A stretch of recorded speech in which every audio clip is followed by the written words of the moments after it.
சிறுகதையால் திருக்குறள், சிறுகதையில் திருக்குறள் என்று அதனுடைய முடிவு தொடர்கிறது. உள்ளத்தால் உள்ளலும் தீதே பிறன்பொருளை கள்ளத்தால் கள்வோம் என்று வள்ளுவர் சொல்லுகின்றார். ஒருவன் செயல் மட்டுமல்ல, அந்த செயலை செய்கின்ற எண்ணத்தை அவன் உள்ளத்தால் நினைப்பதே அந்த செயலை செய்வதற்கு சமமாக இருக்கும் என்று வள்ளுவர் சொல்லுகின்றார். அந்த எண்ணமே பெரிய பாவம் என்றும் வள்ளுவர் அழுத்தம் திருத்தமாக நமக்கெல்லாம் அறிவுறுத்துகின்றார். ஆகவே செயலில் மட்டுமல்ல, மனதால் நினைப்பதும் பாவம். எனவே மனிதன் பாவத்தை செய்யக்கூடாது, புண்ணியத்தை செய்வதுதான் மனிதாபிமானம் என்று இந்த திருக்குறள் மூலம் நாம் அழகாக விளங்கிக் கொள்ளலாம். அதுதான் உள்ளத்தால் உள்ளலும் தீதே பிறன்பொருளை கள்ளத்தால் கள்வோம் என்று வள்ளுவர் சொல்லுகின்றார்.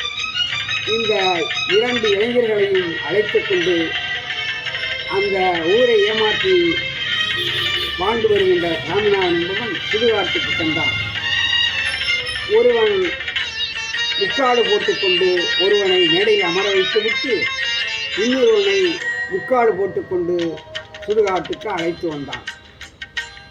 அந்த 2 இளைஞர்களும்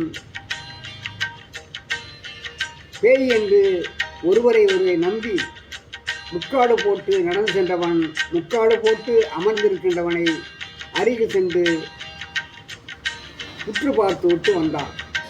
அமர்ந்திருந்த முக்காடு போட்டு அமர்ந்திருந்த இளைஞனோ, ஒரு பேய் நம்மை உற்று பார்த்து விட்டு முக்காடு போட்டு உற்று பார்த்து விட்டு சொல்கிறது என்று அந்த இளைஞன் நம்பினான்.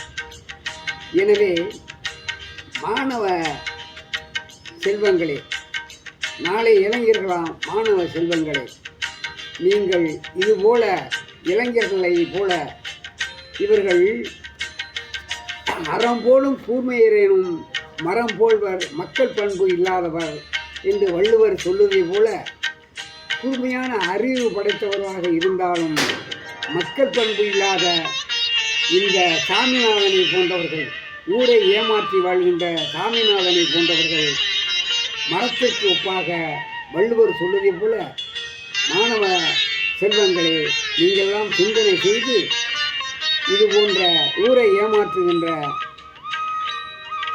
பொய் பேசுகின்ற, பித்தலாட்டம் செய்கின்றவர்களை அடையாளம் காட்டி உங்களுடைய படிப்பு திறனை வளர்த்து கொண்டு சிந்தனை செய்ய அன்புடன் வேண்டுகின்றேன். நன்றி, வணக்கம்.